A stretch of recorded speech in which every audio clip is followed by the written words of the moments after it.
ബാലയെ മലയാളികൾക്ക് പ്രത്യേകം പരിചയപ്പെടുത്തേണ്ട ആവശ്യമില്ല.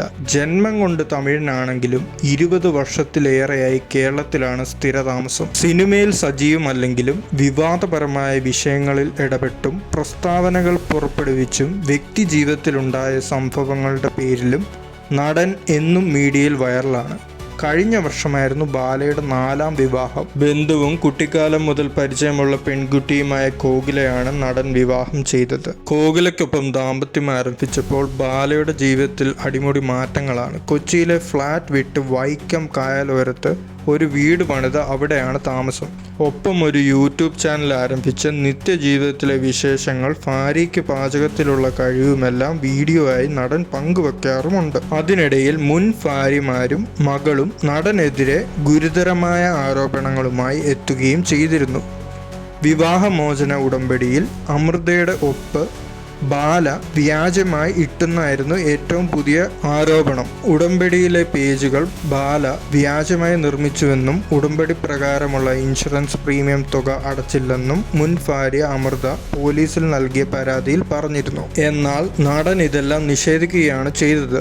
അമൃതയ്ക്ക് പുറമെ മുൻ ഭാര്യ എലിസബത്തും ബാലയ്ക്കെതിരെ രംഗത്തെത്തിയിരുന്നു. നടനൊപ്പം ദാമ്പത്യ ജീവിതം നയിച്ചിരുന്ന കാലത്ത് കൊടിയ പീഡനം അനുഭവിച്ചുവെന്നും സത്യങ്ങൾ തുറന്നു പറയാൻ തുടങ്ങിയ ശേഷം വധഭീഷണി നിരന്തരമായി ലഭിക്കുന്നുണ്ടെന്ന് എലിസബത്ത് പറഞ്ഞത്. ഇപ്പോൾ ബാലയ്ക്കെതിരെ നിയമപരമായി മുന്നോട്ട് പോവുകയാണ് എലിസബത്ത്. അധികാരികളോട് ഇതുമായി ബന്ധപ്പെട്ട് താൻ സംസാരിച്ചതായും എലിസബത്ത് അടുത്തിടെ വെളിപ്പെടുത്തിയിരുന്നു.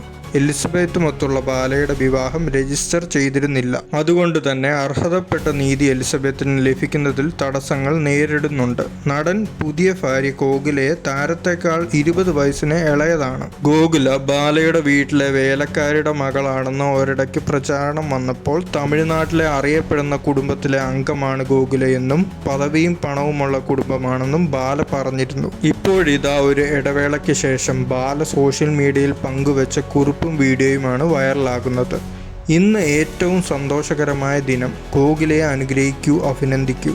1 മാസത്തിന് ശേഷം തീർച്ചയായും മീഡിയയ്ക്ക് മുന്നിൽ വരും എന്നാണ് ബാല പുതിയ വീഡിയോയിൽ പങ്കുവച്ചത്. എടപ്പള്ളി സബ് രജിസ്ട്രാർ ഓഫീസിന് മുന്നിൽ കോകിലയ്ക്കൊപ്പം നിൽക്കുന്ന ബാലയാണ് വീഡിയോയിലുള്ളത്. എന്തൊക്കെയോ പേപ്പറുകളിൽ ബാല ഒപ്പിടുന്നതും എലിസബത്ത് ഇതെല്ലാം നോക്കി നിൽക്കുന്നതും വീഡിയോയിൽ കാണാം. വീഡിയോ വൈറലായതോടെ ബാല തന്റെ കോടികളുടെ സ്വത്ത് കോകിലയ്ക്ക് എഴുതി കൊടുക്കുകയാണെന്ന സംശയവുമായി ആരാധകർ. താൻ 200 കോടിക്ക് മുകളിൽ ആസ്തിയുള്ള ആളാണെന്ന് പലപ്പോഴായി കഴിഞ്ഞ ദിവസം കോകിലയുടെ പിറന്നാൾ 1000 പേർക്ക് അന്നദാനം നടത്തിയാണ് ബാല ആഘോഷിച്ചത്.